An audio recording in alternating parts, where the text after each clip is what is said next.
Weird. What happened? I have no idea. None. But you know what? Boys and girls, welcome to a live Paint by Monster broadcast here on Tuesday, September the 29th, I think it is. Boys and girls, Christy is watching. I have no idea what happened, but let me tell you this. If we ever have any kind of... Good morning, Daniel Lakes. If there is ever any sort of warfare that we fight against the robots, listen here. That Facebook robot, that's mine. Don't touch it. Jeremy Trammell's watching. Good morning, Jeremy Trammell's. I have no idea why that Facebook robot kicked me off. Just kicked us right straight off. So, let's try this again, shall we? You know, why not? Thanks for all of you who are here and spending some time with me. Boys and girls, I'm not going to keep us very long today. I want to read to you this book this morning, boys and girls, by Ezra Jack Keats. It's a book called The Snowy Day. Probably you've heard of this before. It's a famous book. This thing won the Caldecott Medal in 1962, I think. We'll look at that here in just a bit. Meanwhile, let me go over here and sit down here next to Commander Penny, and then I landed the ship. You know, we're gonna have to go through everything again. It's all launch time again. We might as well. Boys and girls, welcome to. Well, it's gonna be story time. Story time with Easel Monster, Commander Penny, and MacVac. Right? Isn't that right? We're gonna read The Snowy Day today, buddy. What do you think about that? Yeah? What's that? Oh, I love you too, Commander Penny. You're a good boy, buddy. That's a good boy. All right. The Snowy Day by Ezra Jack Keats.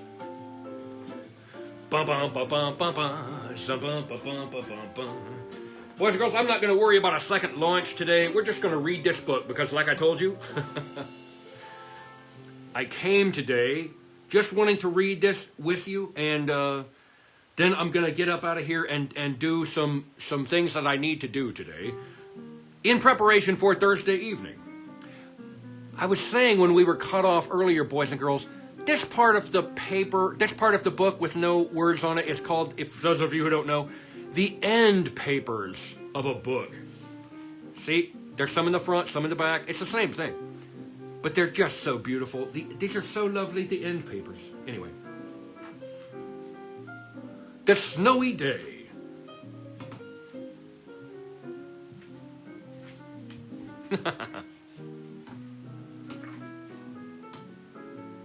By Ezra Jack Keats. New York, Viking Press.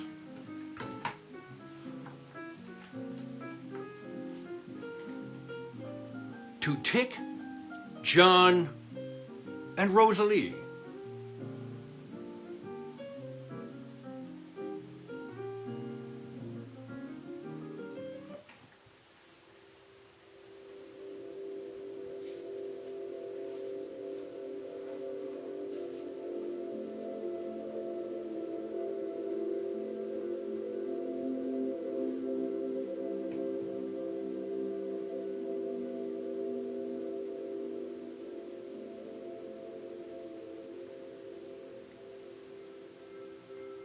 One winter morning, Peter woke up and looked out the window. Snow had fallen during the night. It covered everything as far as he could see.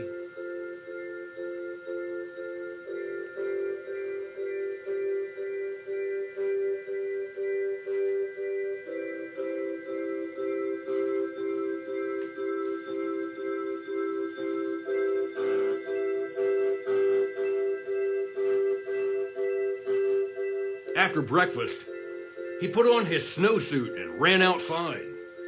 The snow was piled up very high along the street to make a path for walking.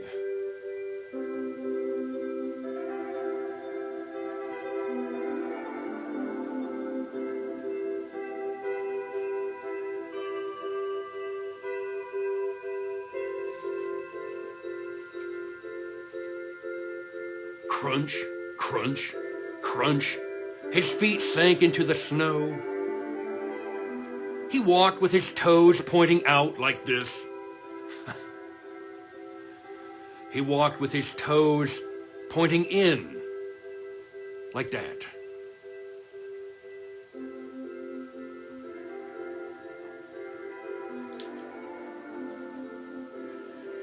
Then he dragged his feet slowly to make tracks.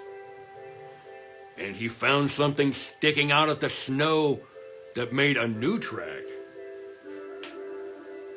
It was a stick. A stick that was just right for smacking a snow-covered tree.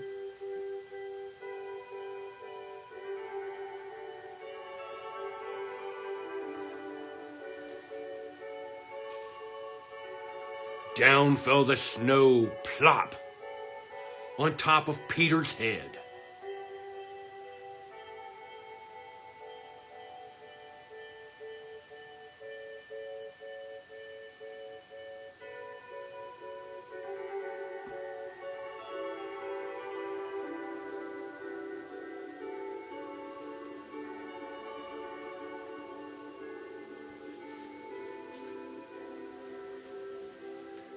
He thought he would join the big boys in their snowball fight, but he knew that he wasn't old enough. Not yet.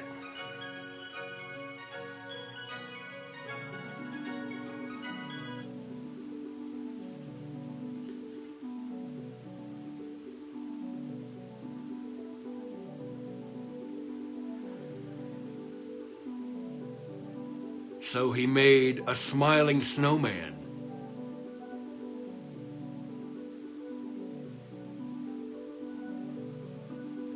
And he made angels.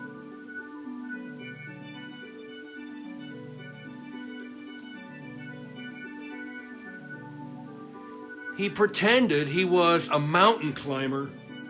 He climbed up a great big, tall, heaping mountain of snow.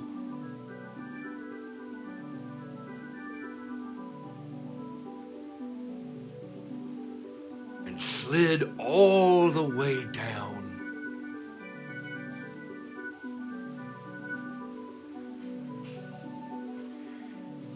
He picked up a handful of snow, and another, and still another.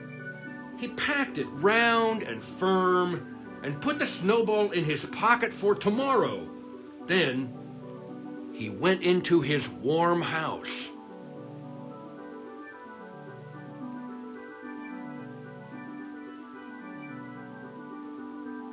He told his mother all about his adventures while she took off his wet socks.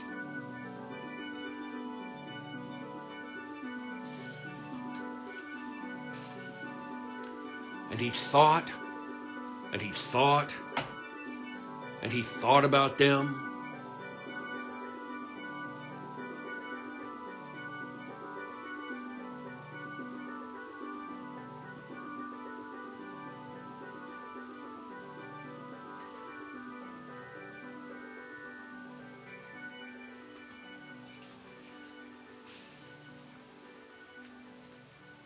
Before he got into bed, he looked in his pocket.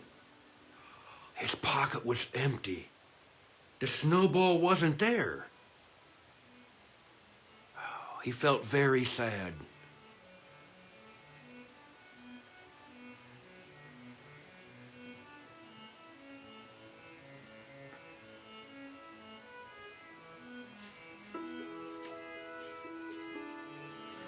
Thank you, stagehand. While he slept, he dreamed that the sun had melted all the snow away.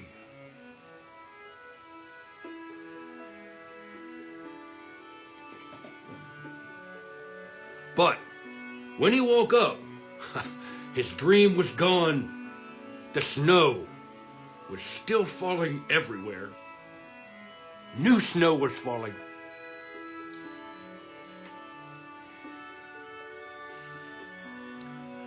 After breakfast, he called to his friend from across the hall, and they went out together into the deep, deep snow.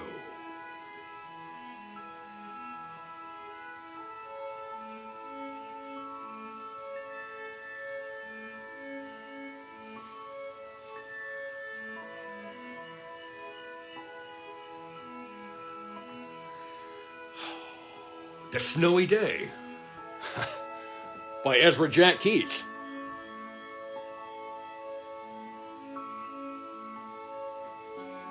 We'll learn about him here just for a few minutes, boys and girls, before we leave. What a wonderful story. Bum, bum, bum, bum, za-da.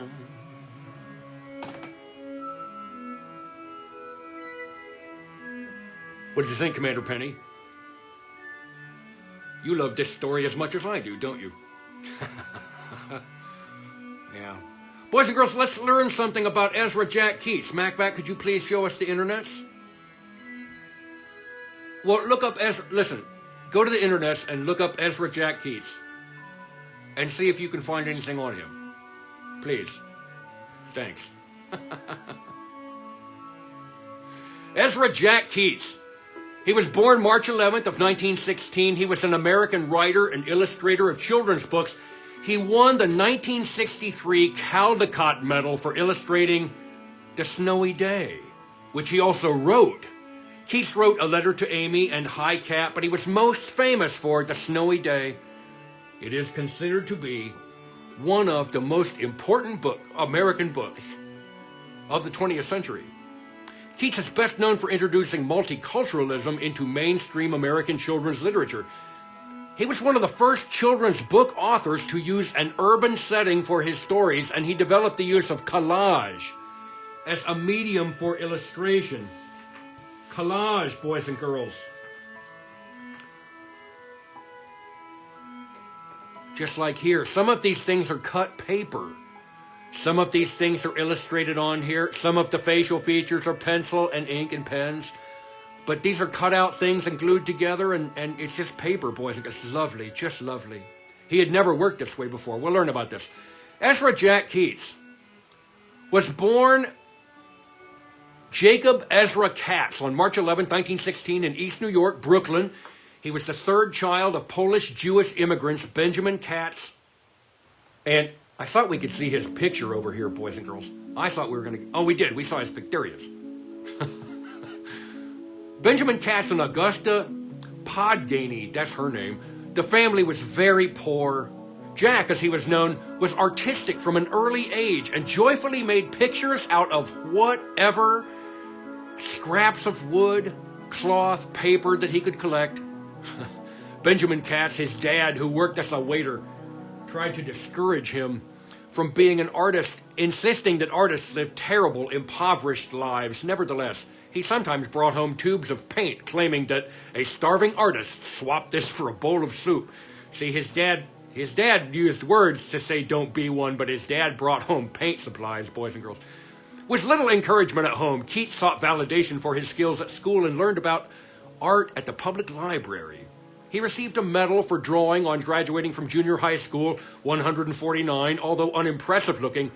The medal meant a great deal to him, and he kept it his entire life. Keats attended Thomas Jefferson High School, where he won a national contest run by Scholastic for an oil painting depicting hobos warming themselves around a fire. At his graduation in January 1935, he was to receive the Senior Class Medal for Excellence in Art. But 2 days before the ceremony, his dad died in the street of a heart attack.